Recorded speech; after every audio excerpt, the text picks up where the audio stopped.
yaitu Al-Quran dan baginda Rasulullah SAW. ووظيفتنا في هذا الشهر الكريم ووسيلة دعوتنا إلى الله خصوصا في هذا الشهر الكريم هو بالمولد وبالفرح برسول الله صلى الله عليه وسلم. Kewajiban kita dan salah satu cara untuk menyambungkan dakwah kepada umat pada bulan ini adalah dengan cara merayakan hari Maulid kelahiran baginda Rasulullah SAW.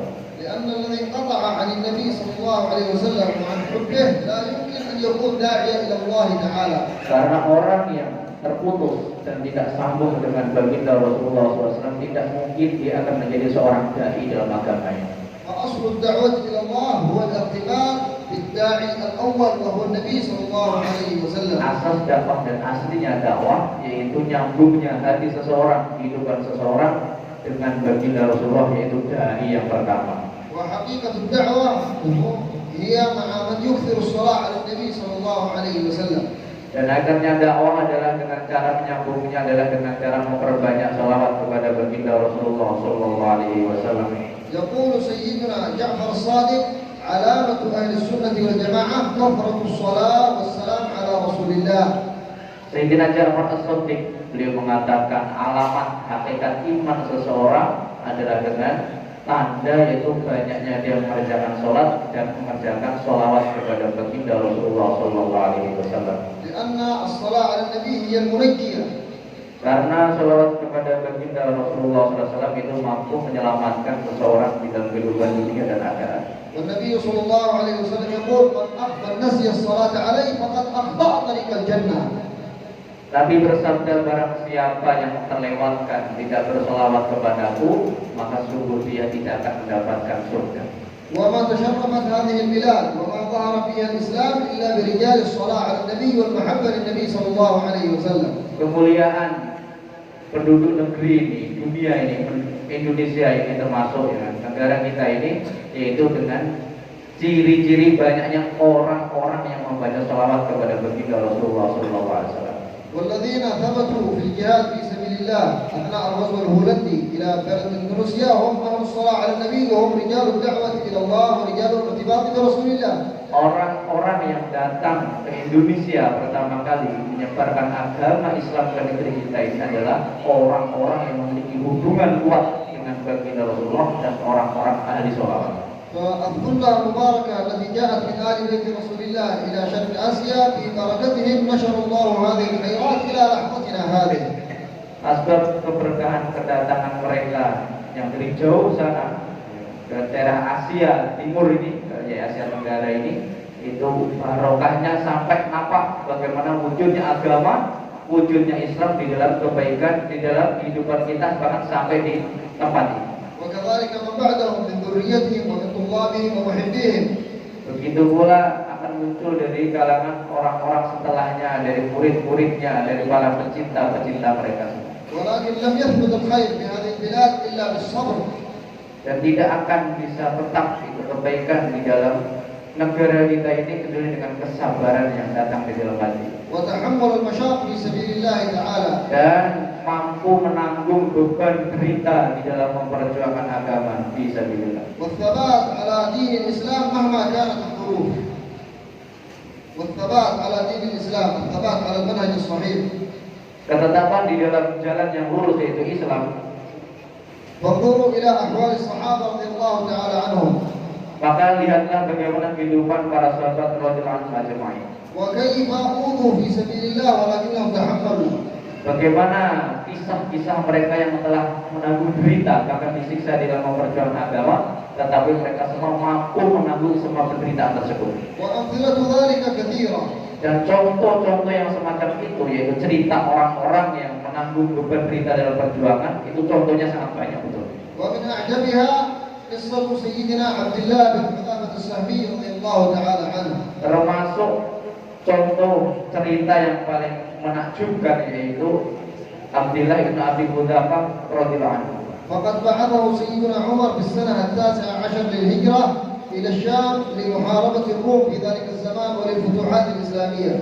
Yaitu pada zaman Sayyidina Umar radhiyallahu anhu, sahabat tersebut diutus yaitu pada tahun 17 Hijriah ke daerah Syam untuk menyebarkan agama dan membuka agama di sana. وبعد معركة ومحاربة الكفار وقع في الأسر هو وبعض أصحابه رضي الله تعالى عنهم. Yaitu setelah peperangan dengan orang-orang kafir, terjadi peperangan di daerah Syam sana, maka mereka mendapatkan kemenangan, akhirnya agama hidup di sana. وكان ملك الروم في ذلك الزمن يسمع عن ثباتهم وعن استقامتهم على هذا الدين وعدم تراجعهم عنه مهما كان الأمر. Raja Rum pada waktu itu, yakni Eropa ya, Malik Rum, yaitu Malik Rum, Raja Rum pada waktu itu mendengar bagaimana kekokohan Abdul Abi Hudafah ini di dalam peperangan sampai kok bisa penanggiran dia. فأراد أن يجتمع بهؤلاء الأسرى فدعا فأرسل إلى سيدنا عبد الله بن حذافة السهمي رضي الله عنه ليهدى به إليه. Maka dia berkumpul dengan beberapa pasukannya untuk musyawarah, ingin ketemu dengan Abdul Abi Hudafah agar mau ketemu ini. Di mana ada orang hebat semacam ini. وبدأ يتكلم معه عن الدين وعن النبي صلى الله عليه وسلم. Maka sahabat Abdul Abi Hudafah ini memulai pembicaraan mengenai agama dan mengenai apa yang dibawa oleh baginda Rasulullah SAW. ثم قال ملك الروم لهذا الصحابي الجليل: أرأيت أن أعطيك نصف ملكي ثم تتنصر ترجع عن دين الإسلام النصرانية؟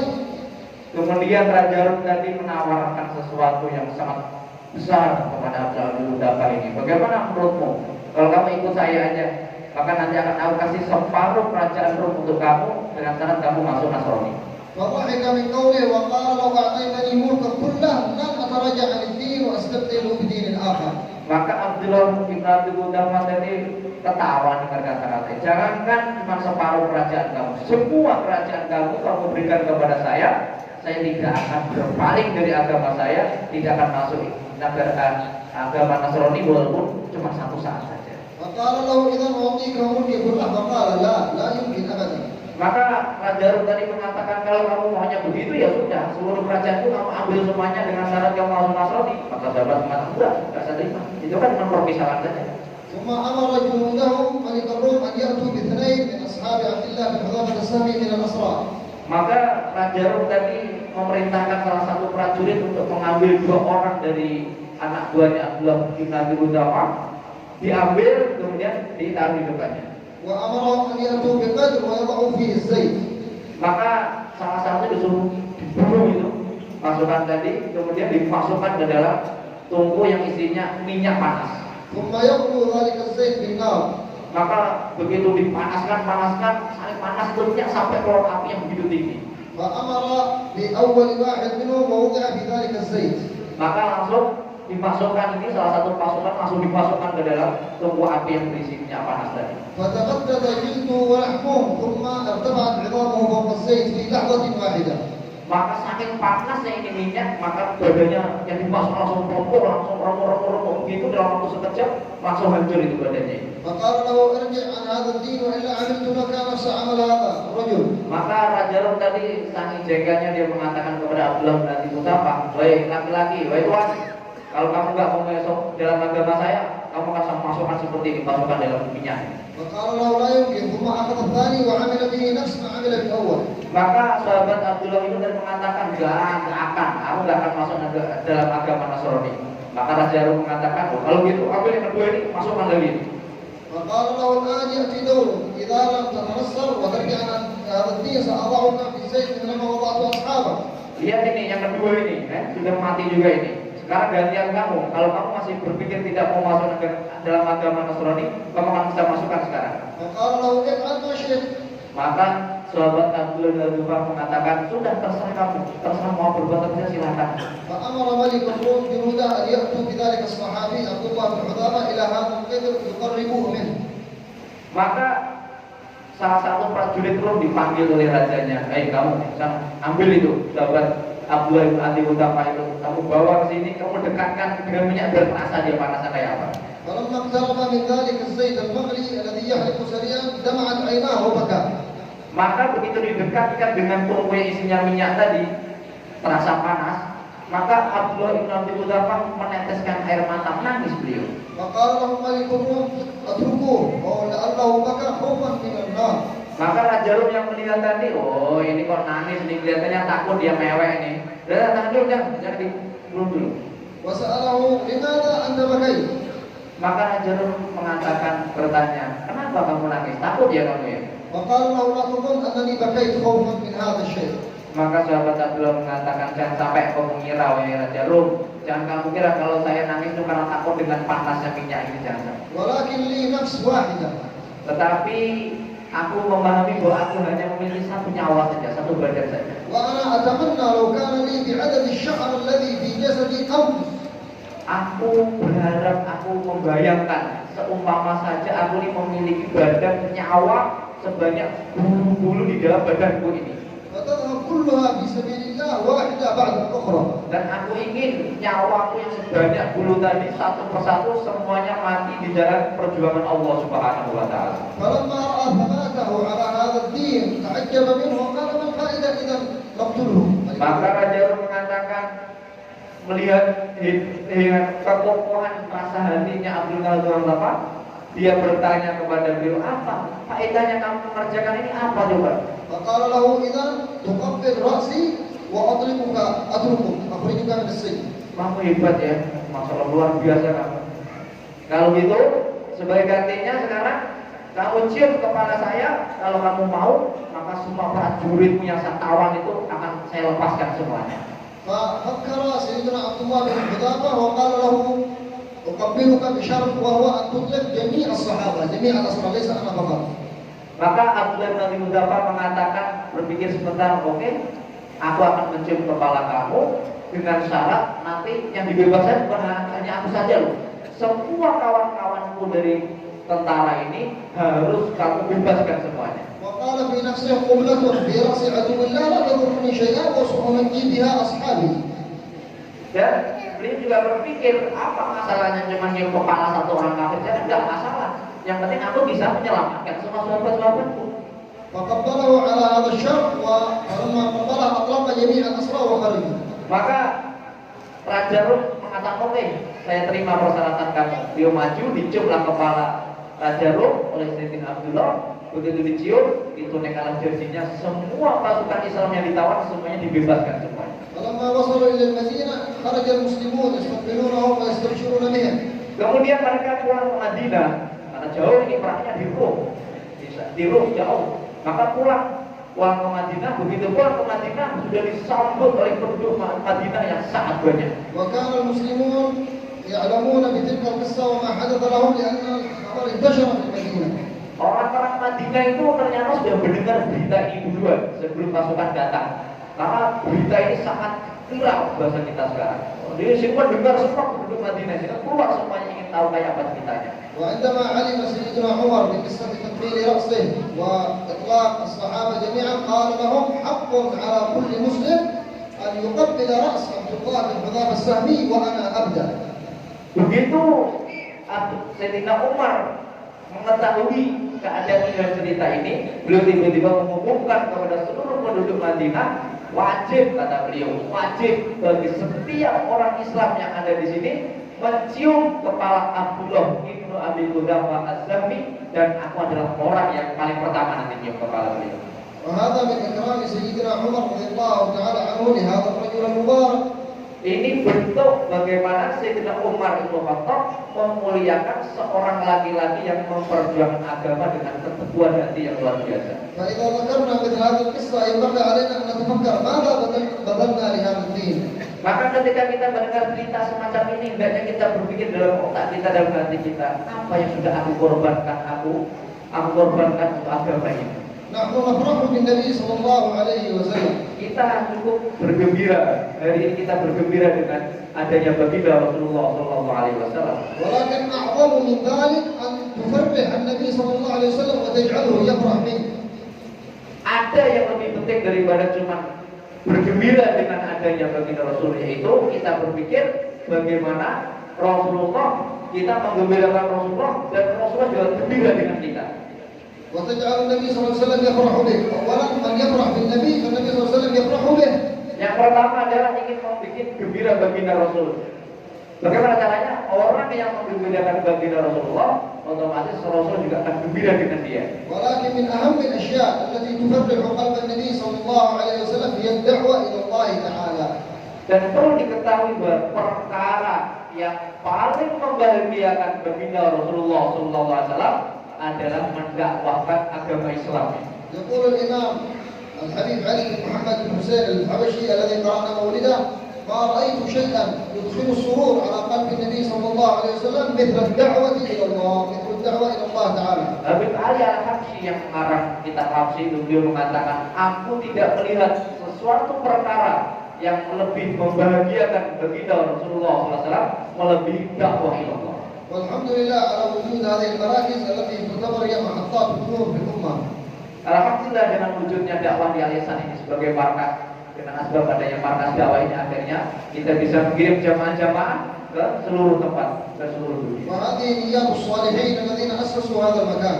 Ini adalah sesuai, yaitu tergantung dengan niat para solihin yang membuat ini tempat di awal kalinya. أمثال الشيخ لطفي بن يوسف رحمه الله تعالى وعلى درجاته في الجنة.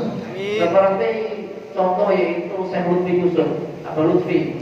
Semoga Allah SWT meningkatkan derajat beliau dan memasukkan beliau ke dalam surga. وجهود الجماعات التي كانت تتحرك في هذه البلدة.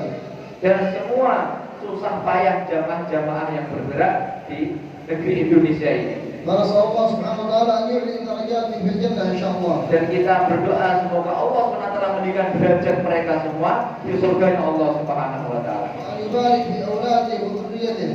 Dan semoga Allah SWT memberikan keberkahan kepada seluruh anak cucunya dan seluruh keturunannya. وفي طلابه. Dan di dalam barokah santri-santrinya.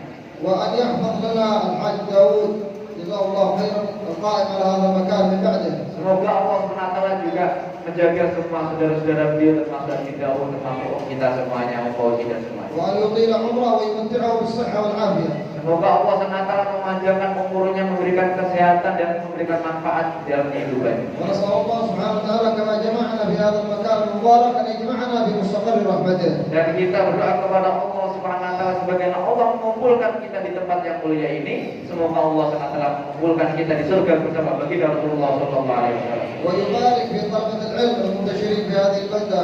Dan semoga Allah SWT memberikan keberkahan kepada para pencari ilmu, para santri dan orang-orang yang menyebarkan ilmu, para ustaz.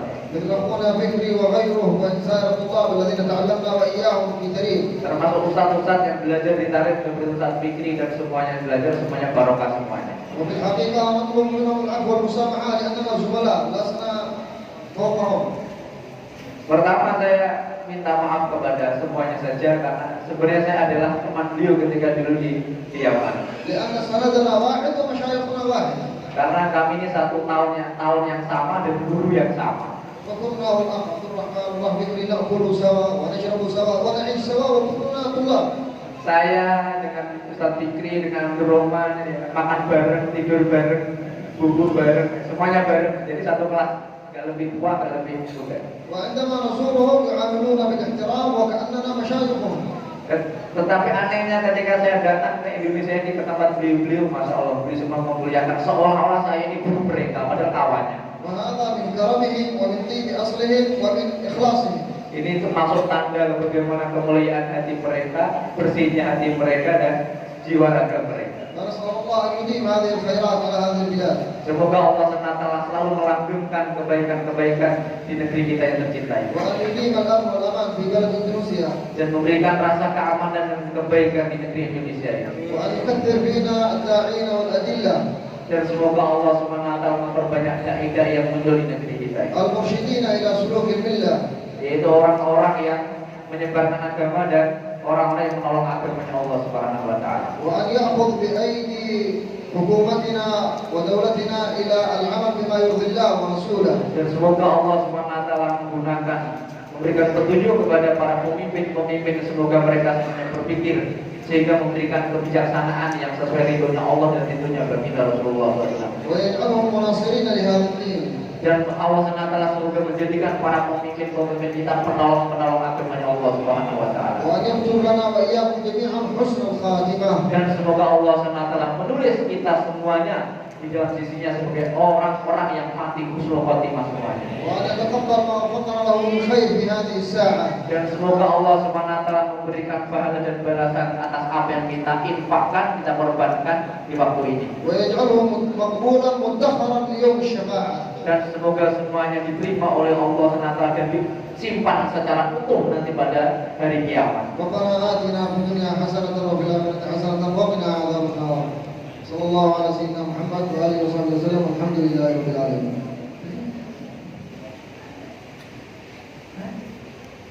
Allah, asal segah. Allah.